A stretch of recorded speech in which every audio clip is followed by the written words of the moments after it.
아니 근데 이제 제가 그걸 궁금해가지고 네. 이제 아는 VIP 담당 매니저들한테 막 물어봤어요. 그런 거를 몇 프로나 되냐. 근데 이제 물어보니까 상승장에서는 한 10% 20% 정도가 평균 선물로 이제 수익을 내는 것 같고, 상승장에는 비율이 좀 되더라고요. 하락장에는 이제 수치가 급감해가지고 한 1%? 뭐 1000명 중에 10명, 뭐 20명 정도가 상승장에는 수익을 내는 것 같아요. 동업적으로. 지금이 이제 상승장이니까. 아니 근데 보면은 상승장에는 이제 그냥 물려도 가만히 있으면은 이제 다시 반등 쳐주고 양봉 쳐주고, 근데 그것도 힘든 일이긴 한데, 그쵸. 어쨌든 그렇게 하면 돈을 버니까 버는 것 같고, 하락장에는 다 날리는 것 같고, 뭐 그런 것 같아요 보니까.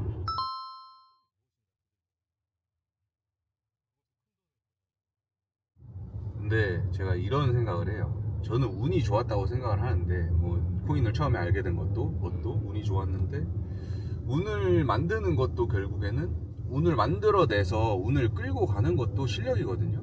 보면은 물론 이제 저도 이제 딱 30이에요. 이제 뭐 내년이면 이제 31하고, 제 20대 초반에는 저는 이제 코인을 할 때 즐겼던 것 같아요. 그러니까 돈을 벌든 안 하든 코인에 미쳤었어요.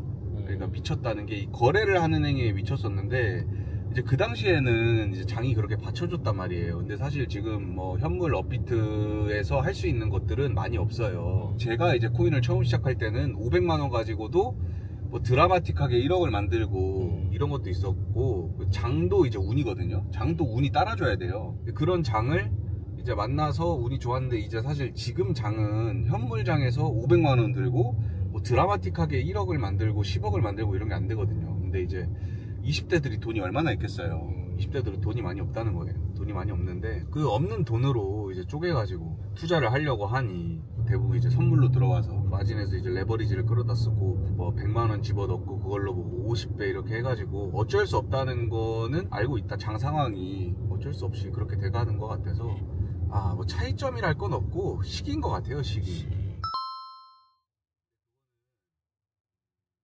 심리적인 요인에서 밀릴 수, 저는 거래는 어쨌든 심리가 좀 반영되고 이제 이런다고 생각을 하는데, 이 심리가 좀 밀리지 않을까. 이제 어쨌든 이 돈 날리면은 내 인생 저기 낙동강 오리알 된다, 뭐 이런 마인드가 있으니까 기본적으로 내재돼 있고 불안함이 엄습하고 불안하고 이러니까, 저는 빛을 내서 투자하는 것까지는 무조건. 근데 저는 사실 누가 코인을 한다고 하면은 하지 말라고 해요. 하지 말라고 하는 게 기본 베이스고, 만약에 이제 주변에서 투자를 권유한다, 뭐 내 친구가 나 뭐 리플로 어제 뭐 300만원 벌었다 이런 소리를 하면서 너도 해볼래? 이런다?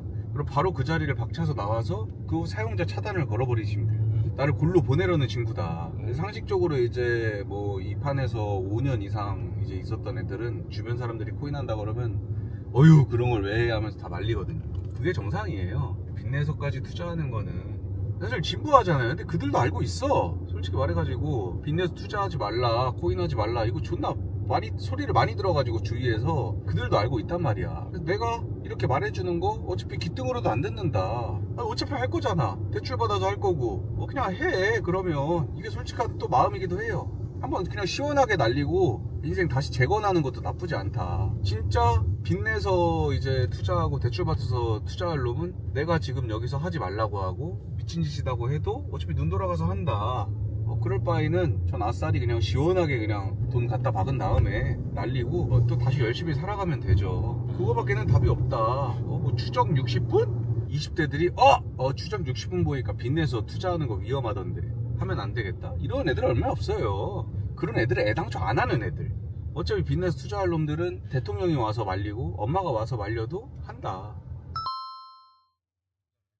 방송은 방송으로만 봐라. 그러니까 제가 누누이 하는 얘기지만 뭐 내 채널을 보는 사람들도 마찬가지지만, 그저께 라이브에서도 이제 방송하면서 했던 이야기인데, 방송을 보는 사람들이 방송을 보는 첫 번째 유튜브 이유가, 물론 뭐 지금은 뭐 재미로 그냥 본다, 뭐가 마음에 들어서 본다 이런 것도 있겠지만, 대부분 처음 시작하는 친구들은 뭔가 정보를 얻으려고, 지식을 얻으려고, 여기서 뭔가를 배워가려고, 어쨌든 인사이트를 얻으려고 이제 들어온단 말이에요. 근데 유튜브에는 그런 게 없어요. 그렇게 잘하는데 유튜브를 뭐하러 하며 관점망을 하고 유튜브로 뭔가 돈을 벌려고 유튜브에서 영상을 올리고 뭔가를 내가 고수다 뭐 내가 뭐 그냥 재미로 한다 뭐 이런 식으로 하는 거지 유튜브에선 진짜 제가 봤을 때 얻어갈 게 하나도 없다. 아직도 인스타 스레드 열어보면은 누가 찐 고수네 누가 어쩌고 고수네 이러면서 이런 애들이 있는데 딱 그냥 그걸 보면 돼요. 이 친구가 강의를 파는가 책을 파는가 뭔가를 파는가 멤버십을 파는가 무언가 이걸로 뭐 코인을 추천한다던가 다 근데 대부분 그런 사업적인 이유가 있어서 유튜브를 하는 거지 유튜브에 사실 얻어갈 수 있는 게 없다. 유튜브에서는. 그래서 유튜브를 오히려 보면은 내 관점만 흔들리고 그러니까 저는 차라리 유튜브로 보실 거면은 그냥 내 매매 다 끝내놓고 그냥 여흥으로 뭐 술 한잔 하면서 해외 축구 보듯이 그런 식으로 재미로만 봐야지 유튜브에서 얻어갈 거 뭔가 얻어갈 게 있나 이러면서 찐고수 찾아보고 관점 뭐 올라갑니다 떨어집니다 이런 거 들여다보고 하등 쓸모없는 짓거리다. 근데 어차피 아까도 또 똑같은 반복의 소리지만 제가 이렇게 이야기해도 어차피 또 찾아봐요. 그래서 그냥 뭐 유튜브는 방송으로만 봐라. 도움될 거 하나도 없다. 글쎄요. 근데 이게 사실 문맥상 다 짜려보면 일단 무조건 올라간다고 하는 게 좋다고 생각을 하는 게 뭐냐면 만약에 올라간다고 했는데 이제 떨어졌어요. 떨어지면 올라간다고 해서 믿었던 사람들은 떨어져서 돈을 날리면 다시 안 오거든요. 그러니까 그 사람들은 왜 틀렸냐 이런 소리를 안 해. 웬만해서는. 왜냐면 접어버리니까 대부분이.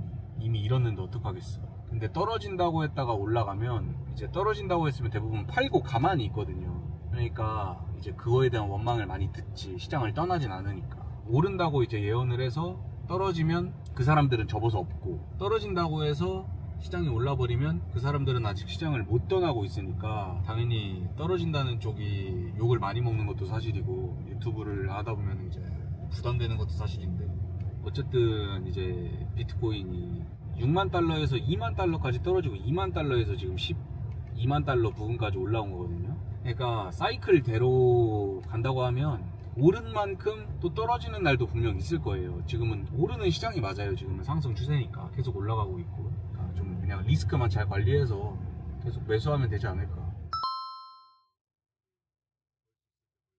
다만 떨어질 때는 잘 지켰으면 좋겠다. 좀 동문서답일 수도 있는데 전체적으로 시장을 돌아보면은 벌 때 버는 애들은 정말 많거든요. 근데 떨어질 때 결국 다 잃어요. 떨어질 때. 그러니까 먹을 때는 100%를 먹었다고 치면 떨어질 때는 희한하게 30%만 떨어져도 100% 먹은 걸 다 뱉더라고. 항상 내 반대로 갈 수 있다 이런 것도 좀 염두를 해서 이거는 물론 단기 프레임적으로 봤을 때는 이해를 잘 못할 수도 있는데 시장을 좀 오래 하다 보면은 좀 적당히 먹고 적당히 벌어도 차라리 적당히 잃는 게 낫다라는 생각이 들 때가 있어요. 많이 먹으면 좋은데 많이 다 뱉어버리면 그건 회복이 안 돼요. 회복이. 본인 마인드도 그렇고 다음 매매에서도 회복이 안 되고 근데 적당히 먹고 적당히 잃으면 또 다음번에 또 다시 회복을 할 수 있으니까 이거는 뭐 사이클 예측이라기보다 그냥 내 개인적인 투자의 생각인 것 같아요. 적당히 먹고 적당히 잃자. 어쨌든 매매는 계속 해야 된다고 생각을 하니까 그게 전업이니까 전업 투자자의 마인드로서는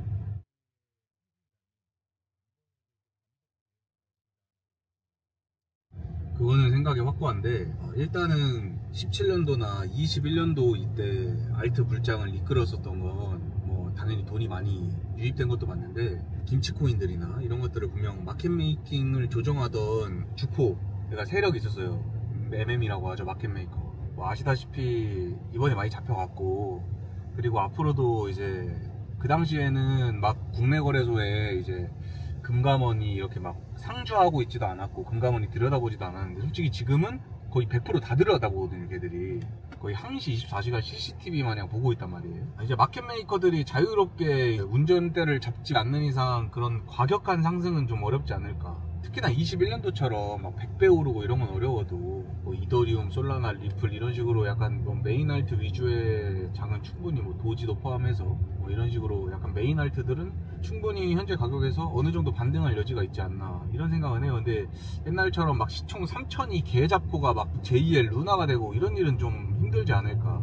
적당한 상승장이 올 거라고 생각하고 앞으로 현물 시장은 더 어려워질 거라는. 그러니까 어려워진다는 게 무슨 말이냐면 장 자체가 어려워진다는 게 아니라 뭔가를 할 수 없을 정도로 수급이 없어서 지금 뭐 비트코인, 이더리움 많이 올라간다고 하지만 1, 2% 내외 움직임이고 이더리움은 최근에 이제 많이 올랐는데 그렇다고 해도 현물 트레이더들이 사실 이더리움에서 단타치고 이럴 수 있는 게 전혀 없거든요. 왜냐면 거래량이 너무 안 나와가지고 졸업할 수 있을 정도로 그런 수익률이 나오려면은 그 정도의 변동폭이나 상승폭이 있기에는 현물 거래소들이 좀 무리가 있어서 앞으로도 저는 좀 무리가 있을 거라고 생각하고 뭐 늘 하던 대로 그냥 뭐 꾸준히 그냥 지금처럼만 딱 유지되지 않을까? PT 이더 말고 이제 다른 뭐 메인알트 위주로 살짝 돈다고 해도 예전 같은 건 좀 어렵지 않을까? 예전 같은 폭발력은? 왜냐면 운전대를 잡아줄 마켓 메이커도 많이 잡혀가서 없고 이제 법망에 많이 안에 들어와 있어서 그런 작업치기도 어렵고 특히나 김치코인 쪽에서는 물론 시장의 역사는 반복돼서 또 올 수도 있긴 하지만 그럼에도 불구하고 그렇게 긍정적으로 보진 않는다.